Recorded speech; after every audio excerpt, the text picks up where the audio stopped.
Olá pessoal, mais uma oportunidade pela Academia de Bombeiros através do site www.academiadebombeiros.com.br, onde o ensino à distância semipresencial para bombeiros está bem mais perto do que você imagina. Ok, hoje a gente vai dar continuidade ao assunto relacionado a combate a incêndio, a segunda parte, onde a gente já vem abordando os assuntos relacionados à evolução de um incêndio, ao conhecimento de produtos nocivos da combustão, procedimentos para análise da situação, é o assunto que a gente vai abordar, vai estar abordando nessa oportunidade, além de falar sobre as técnicas de combate a incêndio em alguns tipos de ambientes, tá? E para que a gente atinja esses objetivos, né, a gente vai estar falando sobre como analisar uma situação, os cuidados em combate a incêndio realizado em um local confinado, os métodos de ventilação, alguns métodos, né, a gente vai fazer uma introdução, tendo em vista que ainda a gente vai ter esse assunto mais à frente, com uma maior abordagem, a proteção e salvatagem, o que seria, né, essa técnica de proteção e salvatagem, a gente vai falar sobre o rescaldo e as noções aí sobre os efeitos para o organismo que o calor causa.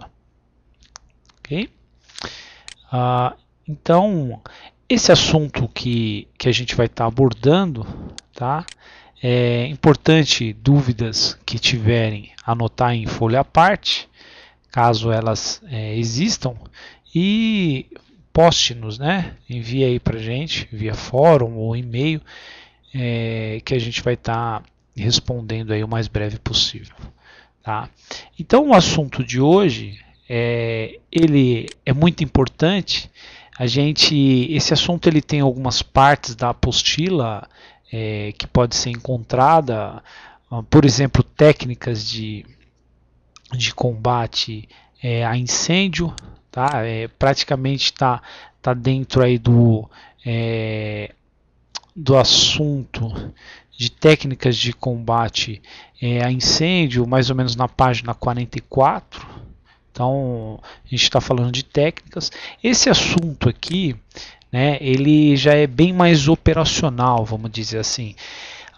Tendo em vista que o bombeiro civil ele é mais prevencionista, porém ele pode atuar em atividades operacionais, por exemplo, em indústrias, né? Então ele tanto que ele é um atendimento à emergência especificamente. Então, a determinados ramos de atividade pode o bombeiro civil ser colocado diretamente para realizar as funções operacionais de atendimento à emergência. Então é importante ter uma estratégia de atendimento à emergência, e é o que a gente vai estar abordando aqui nesses tópicos, por isso da importância desse assunto para conhecimento do profissional, né, bombeiro civil. Ok?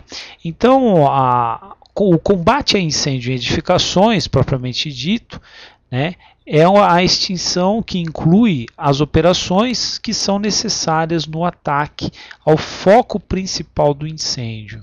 Então, são as operações, né, de combate ao foco principal de um incêndio, é o combate propriamente dito.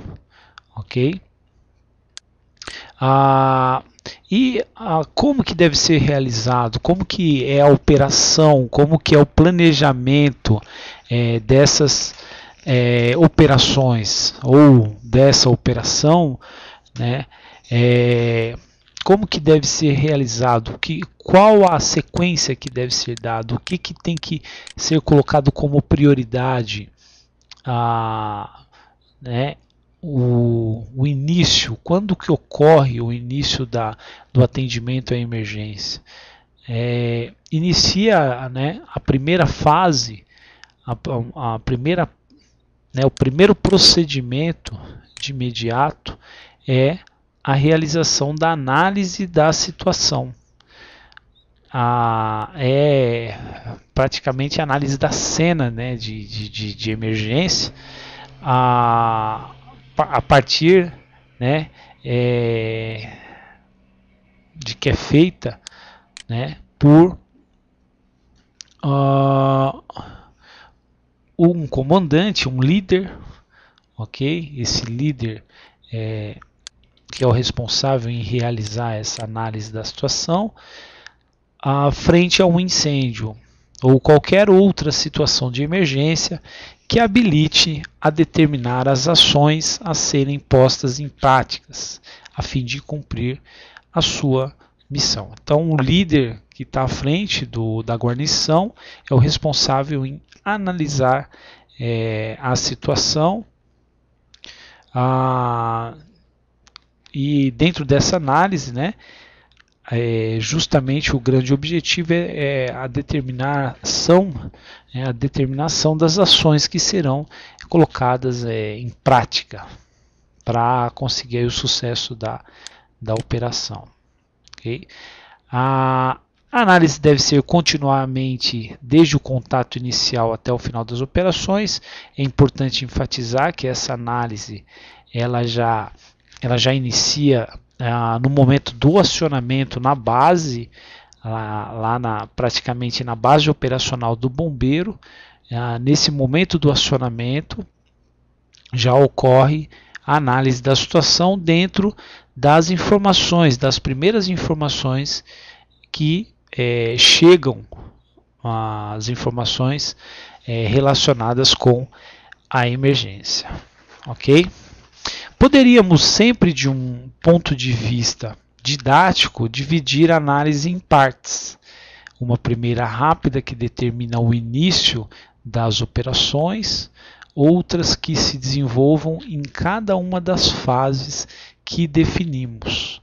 Então, pode essa análise ela ser dividida em partes, onde a primeira parte seria o início ali das operações, até o desenvolvimento das fases, né, subsequentes. Além disso, existe uma análise global permanente que se modifica à medida que o combate se desenvolve, né, pelos fatores que aparecem ou desaparecem, ou seja, né, aqueles fatores, aquelas situações que surgem dentro do atendimento. Lembrar que a análise ela sempre tem que ser global, ela tem que ser, né, periférica, sempre tem uma dimensão como se você estivesse olhando a emergência do alto, né, podendo ver ali os recursos, os meios, o pessoal, os recursos humanos envolvidos, e nisso você conseguir, né, o grande objetivo é conseguir né, ter essa visão de uma forma estratégica, com o uso de técnicas. Essas técnicas vão ser colocadas em práticas dentro dessa análise, né? Então, nesse momento ocorre o planejamento de como será realizado os procedimentos, quais procedimentos serão adotados. Okay? A responsabilidade de análise repousa sobre os primeiros elementos que chegam no local de emergência. Então, a responsabilidade dessa análise, como a liderança, o fato de liderar a emergência e adotar procedimentos, vai recair sobre a primeira equipe que chega ao local da emergência, né, a primeira equipe que atende a emergência, até que sejam substituídos nessa função por um superior, Então a gente coloca muito essa regra de que quem chega primeiro é que comanda, porém até a chegada de um superior, né, hierárquico, vamos dizer assim, né, dentro da esfera de bombeiro civil, um encarregado, um chefe, né, se a primeira guarnição que chega é o bombeiro civil, e subsequentemente chega um encarregado ou um chefe, até então quem comandava era o bombeiro civil, até a chegada do encarregado ou chefe, e assim, com a chegada deles, eles acabam assumindo a responsabilidade, né, a liderança, ali, a coordenação, o comando das operações. Isso dentro da esfera de bombeiro civil. Fora da esfera de bombeiro civil, aí entra a hierarquia do poder público, né, do serviço público. Então, um exemplo, o corpo de bombeiro, né, aí ele teria uma maior uma prioridade ali, né, uma precedência no comando das operações. Claro, o bombeiro civil chega primeiro, ele coordena, comanda as operações até a chegada do corpo de bombeiro. Chegou o corpo de bombeiro, eles assumem o comando, as operações, né? Claro que a tendência é haver um trabalho simultâneo, ok? Um trabalho simultâneo, até porque não pode acontecer exemplos de com a chegada do corpo de bombeiro, a guarnição ali de bombeiro civil ela recue, né? Isso não pode acontecer, até porque quem tem ali as informações atualizadas naquele momento é o bombeiro civil. Então acaba ocorrendo um trabalho em conjunto. Claro que a partir do momento que atualizadas essas informações, né, o corpo de bombeiro consiga assimilar todo o acontecimento da emergência, consequentemente vai estar assumindo aí o comando, as operações aí da emergência, ok? Então, a análise da situação, os primeiros procedimentos. Então, dentro da análise, qual o passo a passo para realizar essa análise da situação? Então, um primeiro procedimento aí seria procurar a compreensão do ocorrido com as informações, assimilando por exemplo, o tipo de incêndio que está ocorrendo,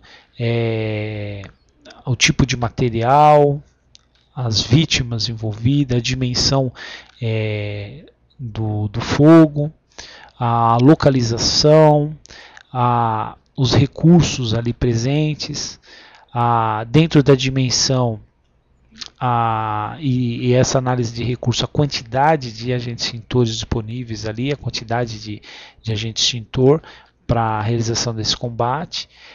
Então, são informações aí que entram no nível da compreensão e, consequentemente, já é feita a análise e, claro, essa análise é feita de forma rápida para uma ação também, garantir aí uma ação o mais rápido, o mais breve possível, ok? Também dos procedimentos, além da compreensão e análise rápida da situação, seria também considerar os dados que a emergência apresenta. Então, todas as informações ali levantadas, né, elas têm que estar atualizadas e chegando ao local a confirmação, né, a conferência para que haja certeza da consistência dos dados informados inicialmente. Dos procedimentos também seria a aplicação dos princípios táticos. Então, dentro da sequência, a partir do momento que já foi realizada a análise da situação, um dos passos seguintes seria analisar os princípios táticos que serão aplicados,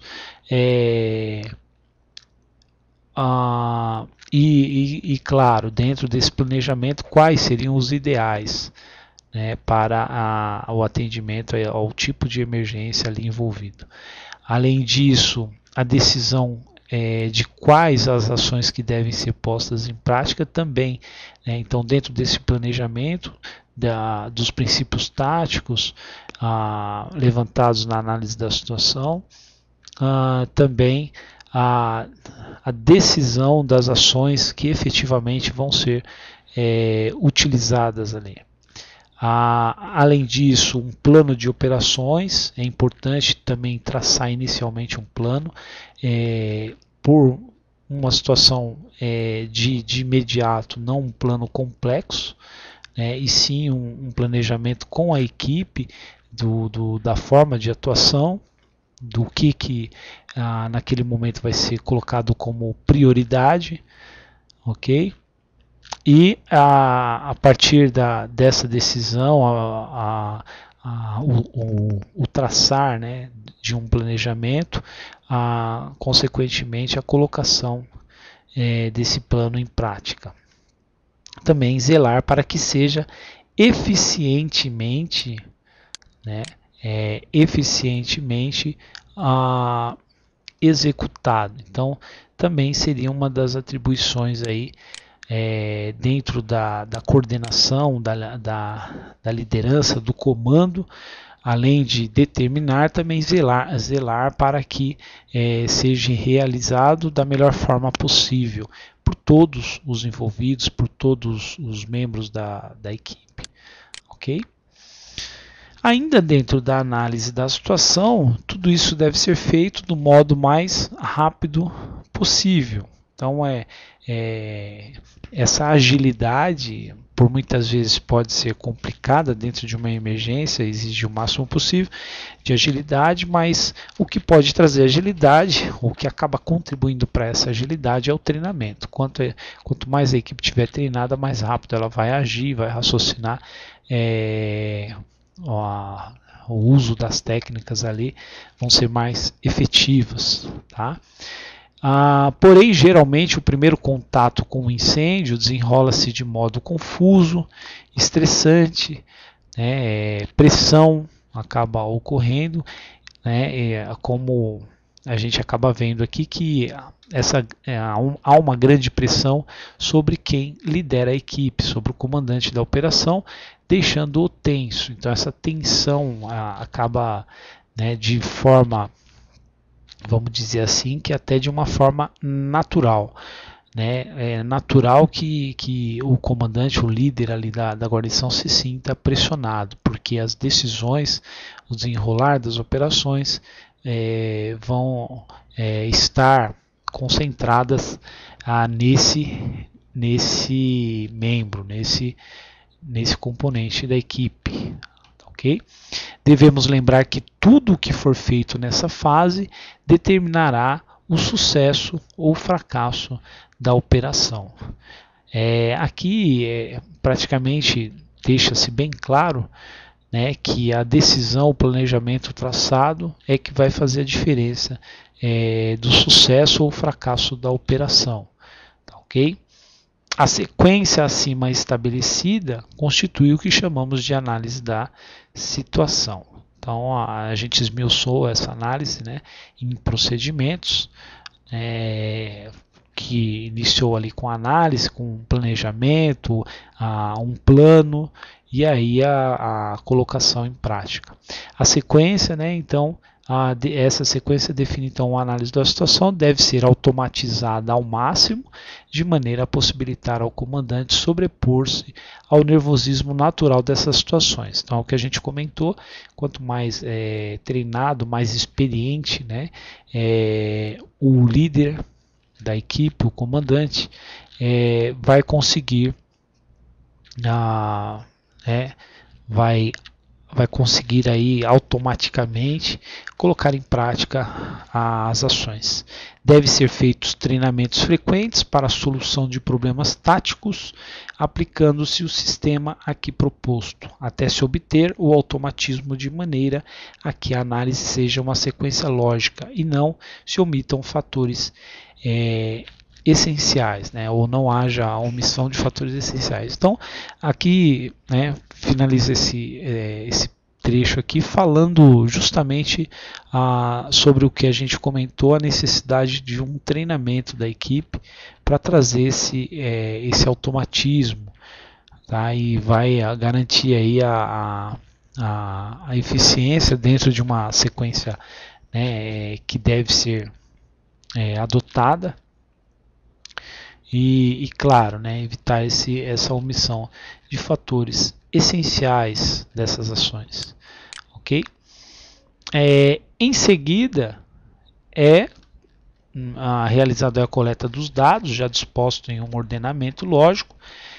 Devemos passar, né, deve-se passar a análise dos perigos apresentados pela emergência ou dela decorrente. Então, dentro dessa análise também o levantamento de risco, levantamento aí de riscos aí, tá, para todos os envolvidos, vítimas, pessoas envolvidas e até a guarnição que está atendendo ali a emergência, ok? Esses riscos em ordem de importância e na sequência que o raciocínio deve obedecer são, então essa análise de risco, dentro da análise da situação, esse levantamento de risco, é colocado prioridades para esse atendimento aí, são dadas aí as devidas importâncias dentro de cada risco. Então, por exemplo, o risco à vida, que esse risco à vida pode envolver os ocupantes da edificação envolvida, então todos os ocupantes ali daquela edificação que se encontra em emergência, além dos ocupantes da edificação vizinha, também deve ser colocado em consideração, deve ser levado em consideração também os ocupantes da edificação vizinha. Pessoas não envolvidas, então são os chamados curiosos, pessoas ali que muitas vezes estavam circulando, passando pelo local e devido ao ocorrido resolveram parar e assistir e muitas vezes alguns tentam se envolver, outros ficam mesmo que parados, também pode também está sendo levado em consideração o risco para essas pessoas, mesmo não envolvidas, porém presente ali no local da emergência. E além disso, a vida da equipe de emergência. Então, resumidamente, a primeira importância de risco aí que deve ser levada em conta é relacionada à vida. Então, a vida dos ocupantes da edificação envolvida, da edificação vizinha, pessoas não envolvidas, também conhecidos como curiosos, ou se não, a própria equipe de emergência. Tá? A segunda ordem de prioridade de risco está relacionada ao espalhamento, né, do fogo, das chamas, através da propagação do fogo. Então, outro risco que deve ser trabalhado no momento ali do atendimento da emergência. Então, primeiramente, vida. Segundo, o risco de propagação do fogo, muitas vezes de forma acelerada, essa evolução do fogo, a ponto de atingir outras partes da edificação. Então, dentro dessa classificação de propagação do fogo, as edificações ou materiais vizinhos. Então, as edificações vizinhas, bem como os materiais presentes nessas edificações, pode facilitar ou não a propagação do fogo. Então, dentro dessa classificação de importância, pode ser analisada esse risco de propagação do fogo. além das partes não atingidas da edificação. Então, essas partes também não atingidas da própria edificação. Então, a gente falou do risco de propagação do fogo para as edificações vizinhas e também da propagação na própria edificação. Um exemplo, o fogo iniciou em uma determinada sala, já está ocupando um andar inteiro e pode ainda se propagar para outros andares e se espalhar por toda a edificação. Ok? Então, segunda ordem de importância de risco dentro da emergência. A terceira importância aí de risco seria o risco relacionado a explosões. A explosão envolvendo fumaça ou gases que são conteúdo da edificação. Então, o tipo de substância aí, de material combustível envolvido vai fazer a diferença para esse terceiro risco, que é o risco de explosão. Okay? O quarto risco, a própria edificação, o tipo de material que é feita a edificação, que compõe essa edificação. Então, por exemplo, o tipo de telhado, o tipo de piso, o tipo de parede, a edificação envolvida e seu conteúdo, dos materiais ali presentes. Agora, né, o risco para a edificação como um todo. Na segunda parte a gente apenas analisou o risco de propagação. Agora o risco dos materiais ali que compõem a edificação, um risco como um todo, né, para toda edificação. Então, esse aí seria uma quarta ordem de importância. Além disso, a mesma situação para as edificações vizinhas, né? O material que compõe a edificação vizinha também se torna um quarto fator de risco, ok? Até aproveito para ainda reforçar essa diferenciação. A grande preocupação na segunda ordem de importância é a rapidez do incêndio. O grande objetivo seria retardar, né, enquanto o primeiro seria preservar vidas, né, salvar, resgatar vidas, a segunda ordem de prioridade seria retardar a propagação do fogo.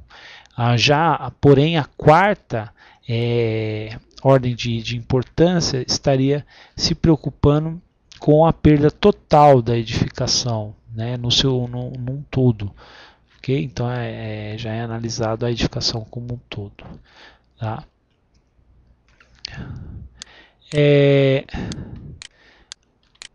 Então, continuando, tá? A gente agora fala sobre meios. Tá? O que seria meios dentro do combate a incêndio em edificações? Quando a gente fala em meios, a gente está falando que é o trabalho mental do líder ali da guarnição, do comandante das operações, né, que é o de verificar os meios de que dispõe e confrontá-los com a situação que se desenha através dos dedos e os riscos levantados. Então, justamente esse trabalho estratégico de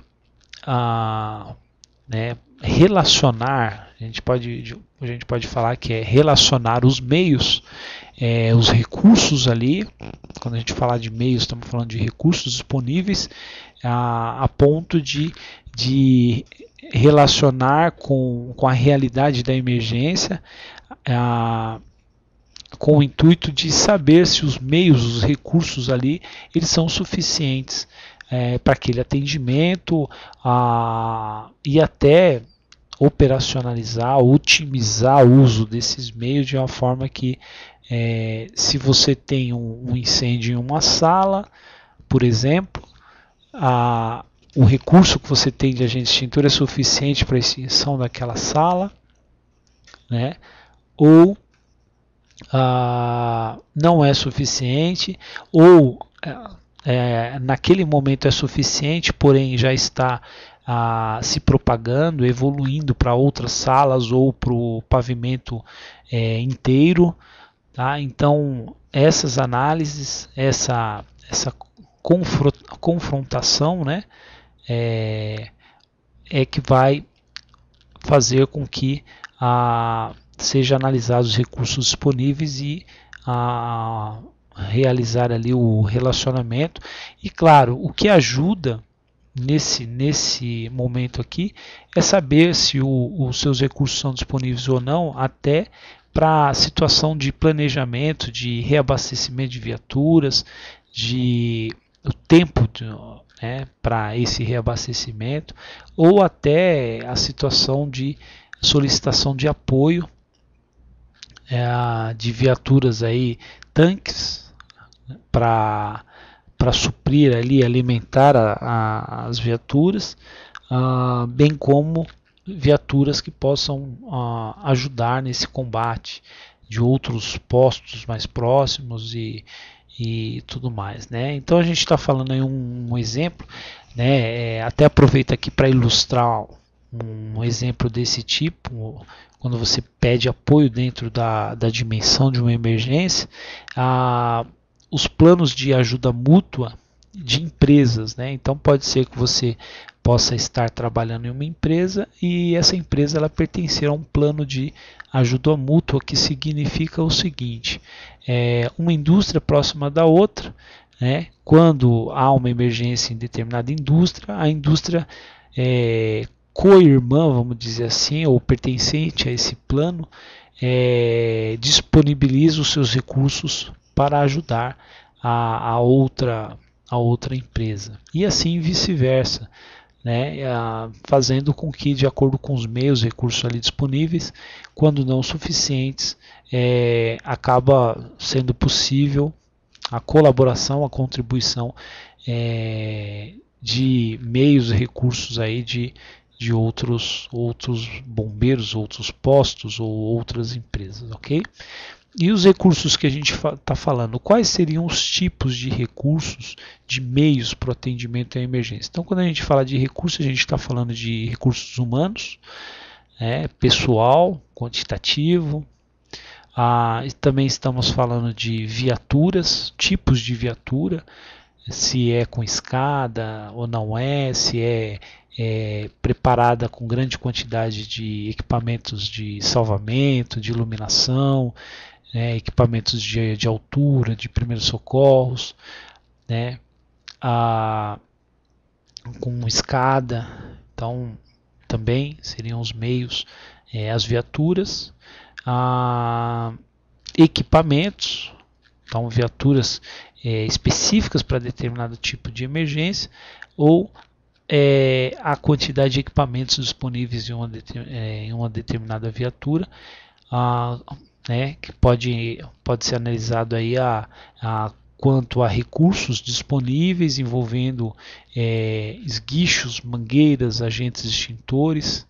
Então há exemplos aí de recursos ou meios dentro de um combate a incêndio. Há também outros meios aí, o suprimento de água nos tanques, nas válvulas próximas, caixa d'água, reforço, confrontados os meios com os dados e riscos, determinar quais esforços necessários, conhecê-los perfeitamente. Então, claro, né, esse levantamento de meios ou recursos também envolve aí um conhecimento mais aprofundado do que é necessário para suprir a necessidade ali dentro da emergência. Tá? Além disso, também sistemas de proteção existentes na estrutura incendiada, que pode acabar ajudando também no combate a incêndio. Então, um exemplo: chuveiros automáticos, paredes e portas corta-fogo, hidrantes, mangueiras. Então a própria edificação ela pode apresentar recursos e meios auxiliares ali para o combate a incêndio. As operações automáticas ou de rotina também são meios auxiliares, exemplo aí, dispositivos automáticos de combate a incêndio, portas automáticas que se fecham após uma evacuação. Certas operações podem ser automáticas, exemplo, colocação das viaturas junto aos hidrantes. Então aqui o treinamento mesmo, né, dentro de um planejamento de como as viaturas serão dispostas no local. Isso aí acaba ajudando, esse automatismo acaba ajudando no desenrolar do atendimento à emergência, ok? Então esses são os meios aí, os recursos disponíveis. Aqui a gente reforça sobre as edificações com chuveiros automáticos. Quando apropriadamente planejado, um sistema de chuveiro impede o acúmulo do calor excessivo dentro da edificação envolvida. Então, uma edificação que tenha chuveiro automático, acaba o tempo de atendimento sendo, né, o tempo ali de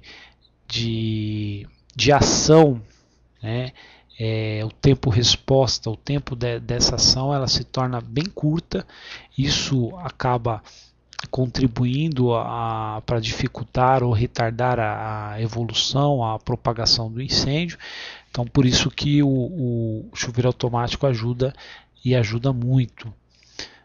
A equipe deve entrar na edificação, aplicar o volume de água necessário diretamente ao combustível que está ali sendo consumido pelas chamas.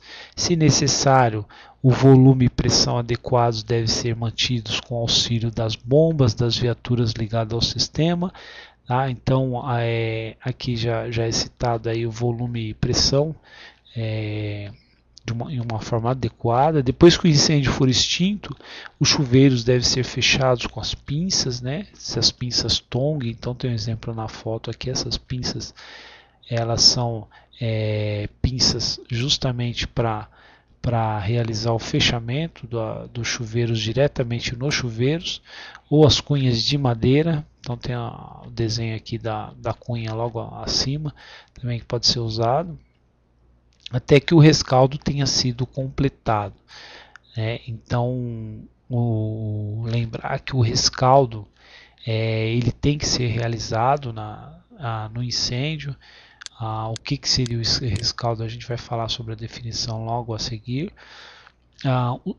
Os bicos das seções de chuveiros devem ser recolocados e o sistema posto novamente em serviço antes que as linhas tenham sido removidas da edificação. Então ele está deixando bem claro aqui que após o combate ali a incêndio, os chuveiros automáticos têm que voltar à operação logo em seguida, ok? Por isso da necessidade, a gente viu aí sobre chuveiros automáticos a necessidade de chuveiros extras, chuveiros, sprinklers, reservas para justamente essas situações de realizar a reposição do chuveiro que entrou em operação. Ok? Que mais que a gente pode falar? A gente agora comenta sobre o combate a incêndio em locais confinados. O que seria um local confinado? São aqueles locais onde possui meios de entrada e saída limitados. Também, quando gasado, ele também ele acaba entrando numa característica, mesmo uma sala fechada durante o incêndio, ele gasado, ele se torna um espaço confinado, porque ele traz risco para os ocupantes, e não possibilitando aí uma permanência contínua desses ocupantes, devido a oferecer risco. Então, essa é a definição de espaço confinado. Então, e o combate a incêndio nesses locais? Local gasado, com grande quantidade de vapores e gases, tóxicos e também com limitação de entrada e saída. Okay? Então, os incêndios em prédios usualmente, eu estou até falando aqui do combate em locais confinados e me lembrando do ocorrido lá em Santa Maria, que mesmo a danceteria, que era utilizada ali por pessoas que permaneceram ali por longas horas, de forma contínua, Porém, no momento do incêndio, se tornou um espaço confinado, e acabando, né,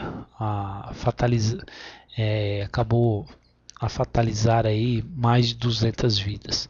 Os incêndios em prédios usualmente envolvem combustíveis sólidos comuns, que exigem o emprego de um agente extintor que tenha uma alta capacidade de absorção de calor. Então, por envolver aí em edifícios combustíveis sólidos, a importante é a utilização de um agente extintor que tenha capacidade de realizar a absorção de calor.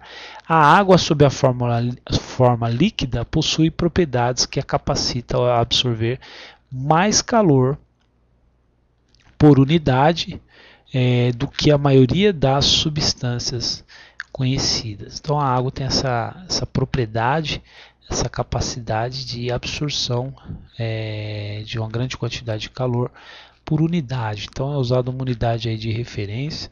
Tá? Uma alta porcentagem de vaporização é a chave do emprego com sucesso da água como agente controlador e extintor de incêndio, envolvendo combustíveis sólidos comuns. Então a gente continua aí falando sobre um agente importante aí no combate a incêndio em locais confinados.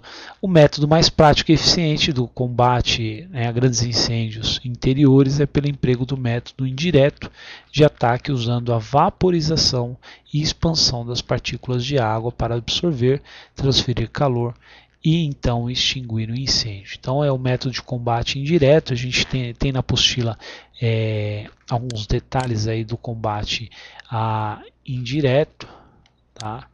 Só para reforçar aqui na página, vamos dar uma olhadinha, página 45, ok, página 45, 48, tá, aqui, tá, ataque indireto, ok. Este método é chamado de ataque indireto porque o bombeiro faz a estabilização do ambiente usando a propriedade de vaporização da água sem entrar no ambiente. Deve ser executado quando o ambiente está confinado e com alta temperatura, com ou sem fogo. É preciso cuidado porque esta pode ser uma situação propícia para o surgimento de uma explosão ambiental. Então o grande perigo para um ambiente confinado é justamente esse risco da explosão ambiental. Esse ataque não deve ser feito enquanto não houver certeza da retirada das vítimas do local, porque a grande geração de vapor poderia matá-las. Então a grande quantidade de vapores quentes, pode trazer um risco para as vítimas. Realiza-se dirigindo o jato para o teto superaquecido, tendo como resultado a produção de aproximadamente 1.700 litros de vapor à pressão normal e a temperatura superior a 100 graus centígrados. No ataque indireto, o esguicho será acionado por um período de 20 a 30 segundos. Então aqui a gente já está falando da técnica, como que é realizado o ataque indireto, por um período de 20 a 30 segundos no máximo. Não poderá haver excesso de água, o que causaria distúrbios no balanço térmico. A quantidade de água a ser empregada em um compartimento deve ser calculada levando em consideração aí uma fórmula. A gente tem uma fórmula aqui, a gente não vai comentar muito ela, tá? Mas é importante saber que esse ataque indireto, tá? Ele deve ser utilizado em espaços confinados, porém numa situação onde as vítimas já tenham saído, tá? E demonstrando aí a grande capacidade do jato d'água, em realizar aí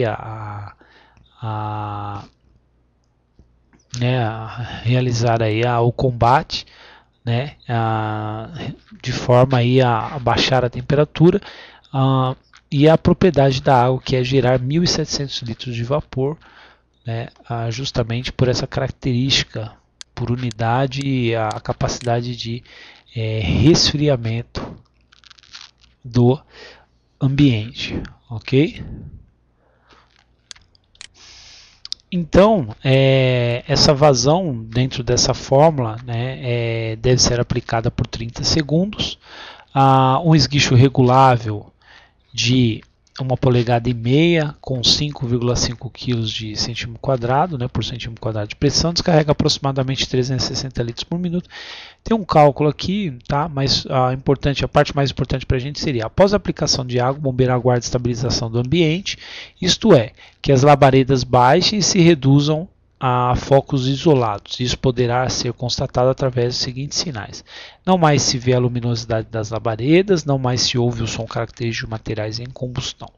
O processo de estabilização do ambiente será muito rápido e o bombeiro perceberá os sinais logo após a aplicação de água. O bombeiro, após estabilizado o ambiente, deve entrar no local com esguicho fechado e extinguir os focos remanescentes através de jatos intermitentes de pequena duração, dirigidos diretamente à base do fogo. Quando estiver desenvolvendo esta fase, o bombeiro deve fazer com que o volume de água utilizado seja o menor possível. Então aqui deixa bem claro, não adianta sair encharcando com bastante água, tá? Também tem que o bombeiro ser estratégico no uso da água. Quando o término da utilização do esguicho, deve-se fechá-lo lentamente para evitar golpe de ariete. A gente viu aí assunto relacionado em aula anterior, o que seria o golpe de ariete. Quando da aplicação da água por qualquer abertura da edificação, os homens devem manter fora da linha de abertura para se protegerem da expulsão de gases quentes e vapor que sairão através dessas aberturas. Então, é recomendável não ficar nessas aberturas.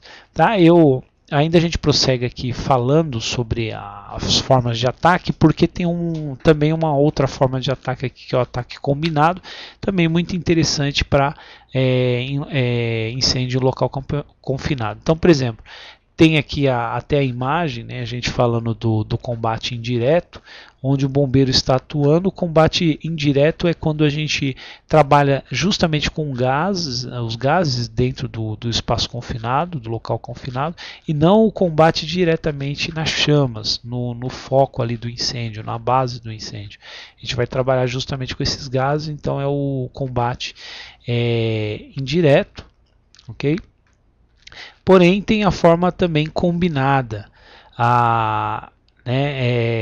Então, quando o bombeiro se depara com incêndio que está em local confinado, sem risco de explosão ambiental, e também não há mais pessoas dentro desse local, mas com superaquecimento do ambiente que permite a produção de vapor para auxiliar a extinção. Então, por exemplo, abafamento e resfriamento, usa-se o ataque combinado. Então, nesses locais com superaquecimento, e a produção de vapor,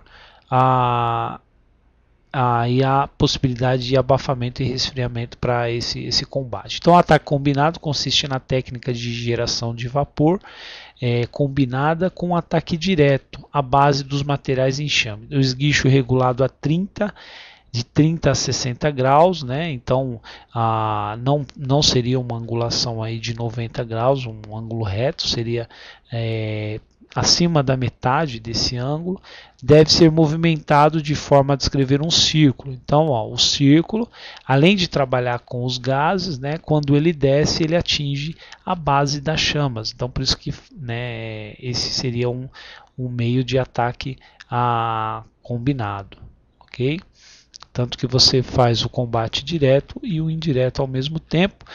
Deve ser movimentado de forma a descrever um círculo, atingindo o teto, a parede, o piso, a parede oposta e novamente o teto. Então, os movimentos são circulares. Então, no ataque combinado, os bombeiros devem ficar abaixados com a mangueira sobre o ombro, o que facilitará a movimentação circular que caracteriza esse ataque. Quando não houver mais geração de vapor, utiliza-se o ataque direto para extinção dos focos remanescentes.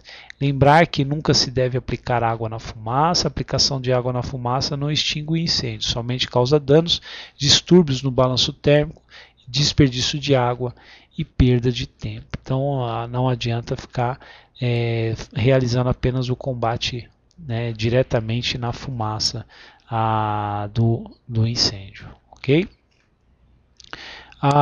Então a gente viu aí que o combate em locais confinados pode ser utilizado a técnica do combate a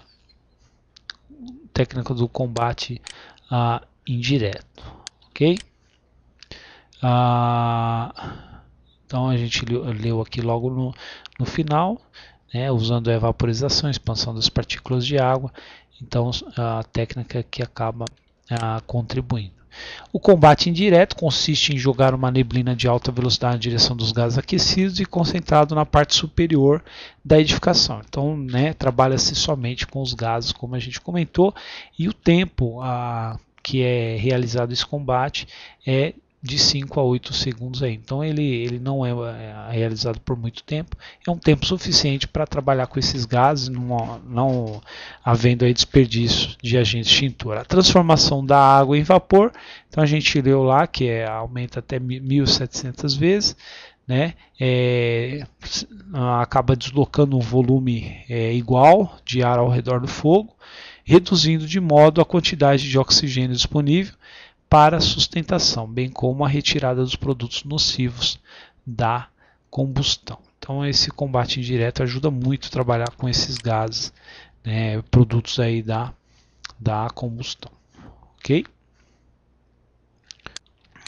Agora a gente prossegue na conclusão. Deve-se considerar o tamanho e a altura das edificações envolvidas, a construção, a natureza e quantidade do conteúdo, a proporção do material já atingido pelo incêndio, a extensão da destruição, a capacidade de suprimento de água, capacidade das bombas e outros fatores que for julgados essenciais, julgado necessário. Em muitos casos, a única ação prática é proteger os pontos expostos e deixar o incêndio extinguir-se por si mesmo, consumindo todo o combustível envolvido.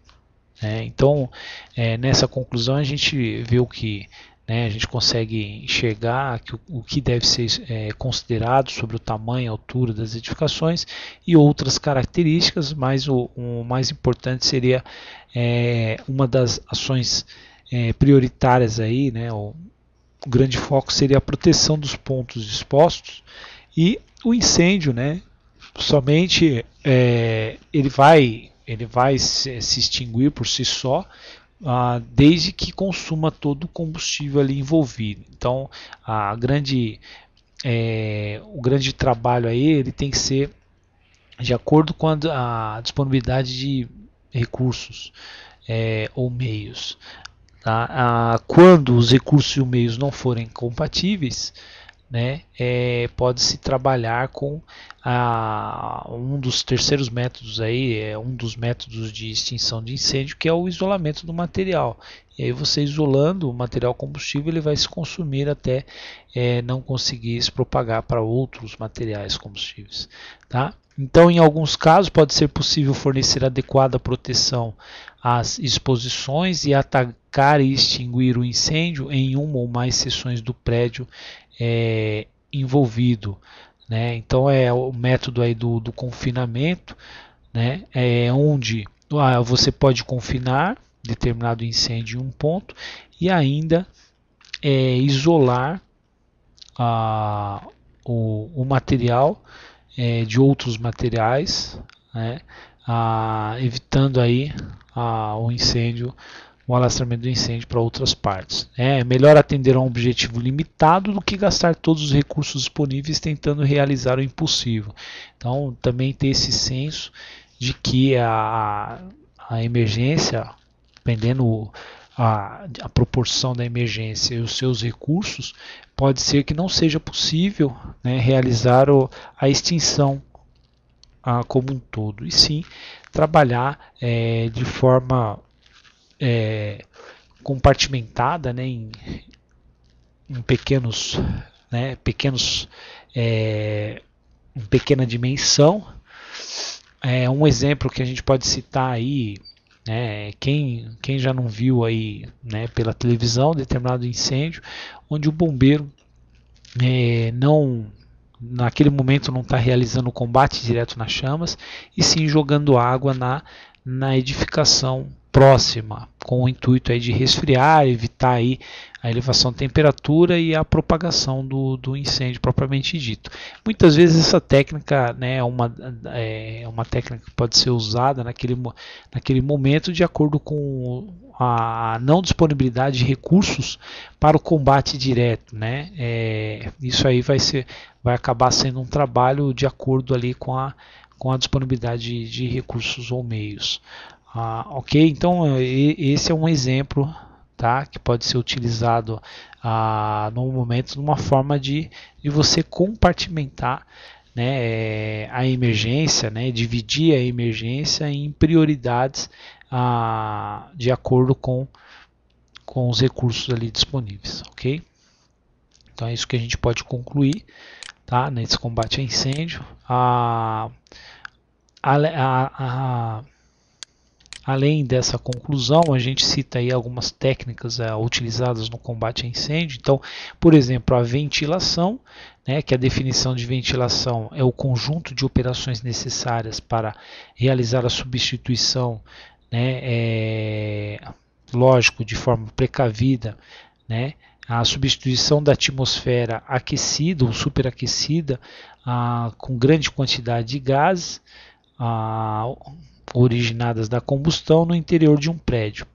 E essa substituição realizada, né, por ar puro através do ambiente externo, da atmosfera externa. Então a ventilação ele tem esse grande objetivo.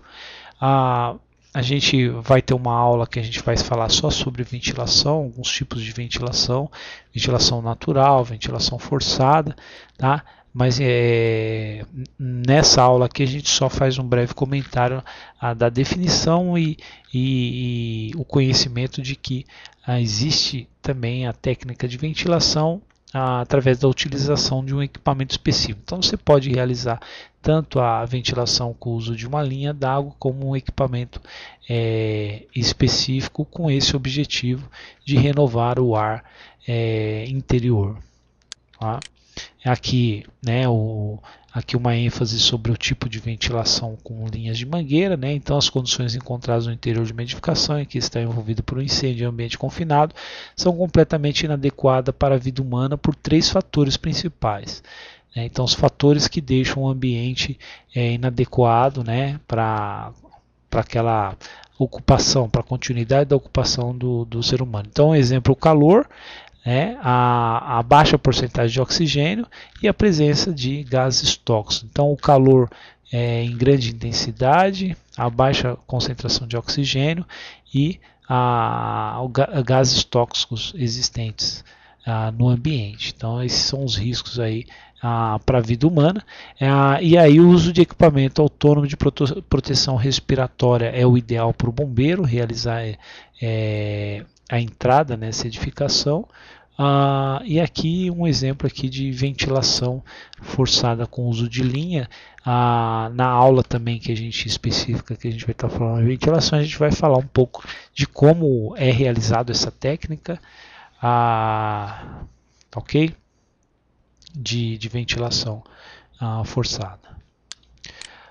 Também outra técnica que é utilizada aí no combate a incêndio em edificações é a técnica de proteção e salvatagem. Então o próprio nome diz, né, proteção e salvar, de salvatagem, proteger e salvar o que?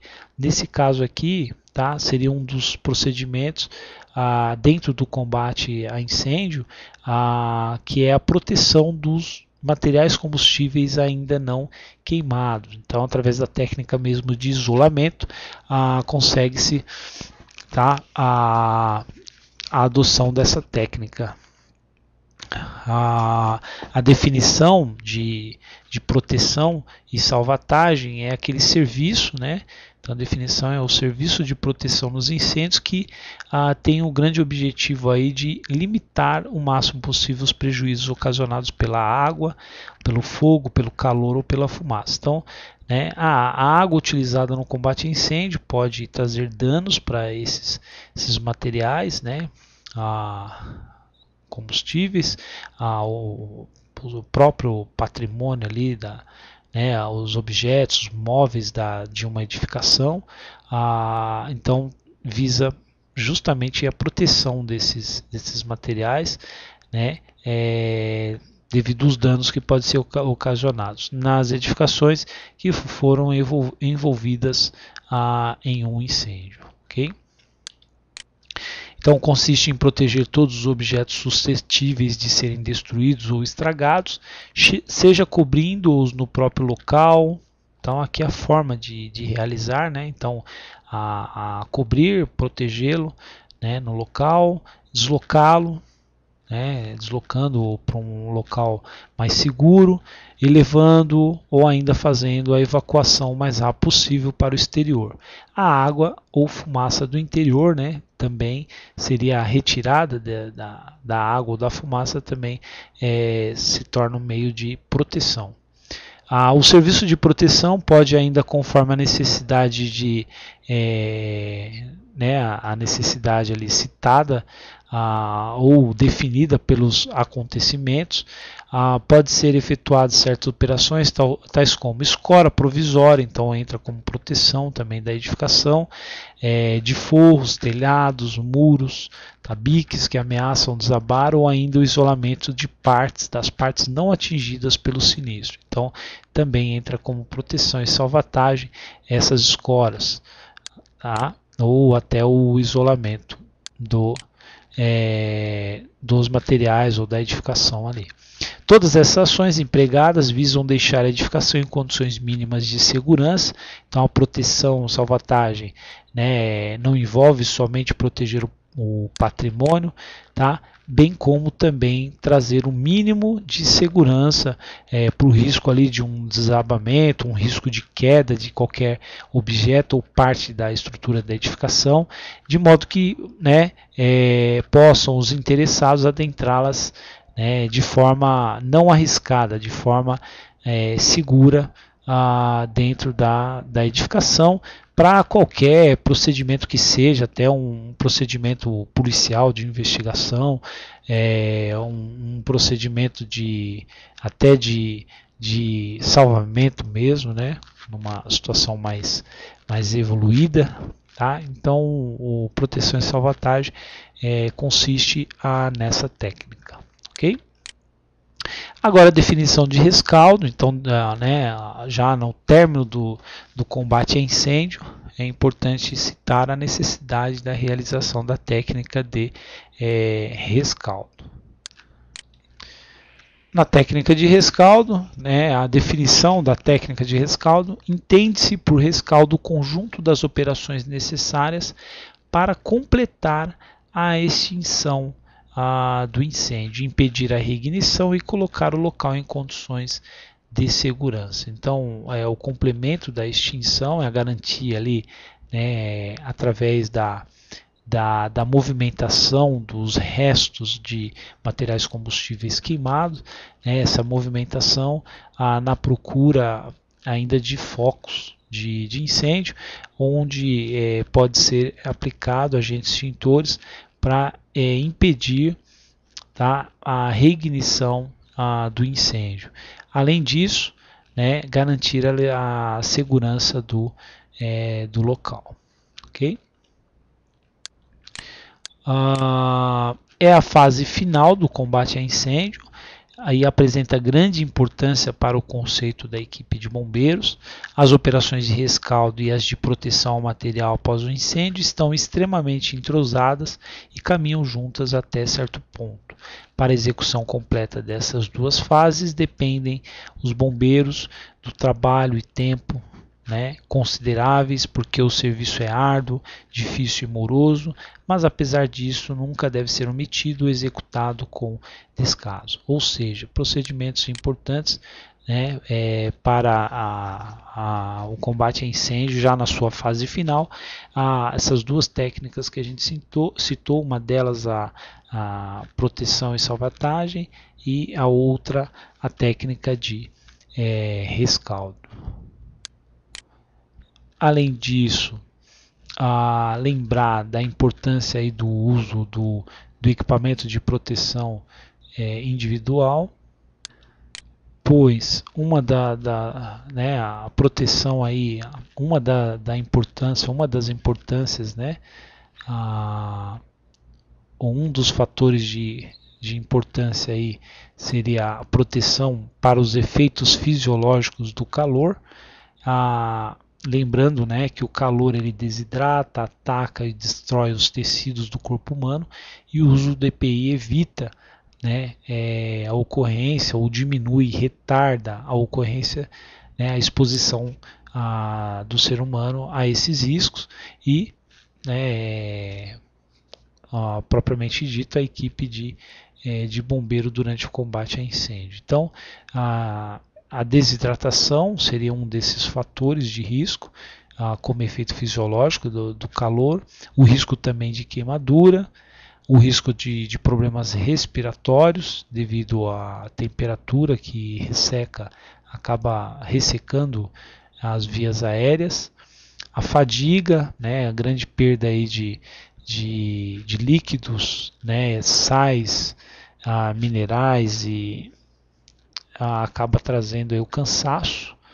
Além disso, a insolação, né, que também a elevação de temperatura corporal acaba também trazendo esse risco de exposição.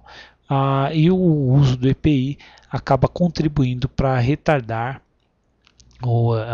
e até evitar a ocorrência desses, né, a exposição desses efeitos do calor. Ok? Aqui, né, a gente ilustra com algumas fotos de equipamentos que são utilizados também no combate a incêndio. Então a gente falou de técnicas aí de ventilação, técnicas utilizadas no combate a incêndio, e lembrando também, além de técnicas, o uso do equipamento adequado para determinado tipo de operação. Então, operação de arrombamento, operação de desencarceramento, né, utilizada em veículos, em aeronaves.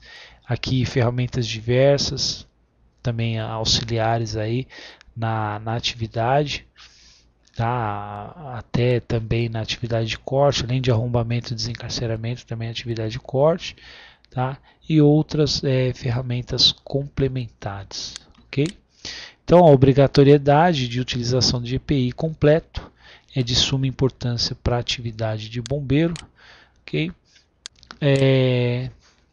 Tem alguns vídeos aí que a gente vai estar apresentando, tá? Na próxima oportunidade a gente não vai estar integrando nessa aula propriamente dita, mas a gente vai estar apresentando mais à frente, ok?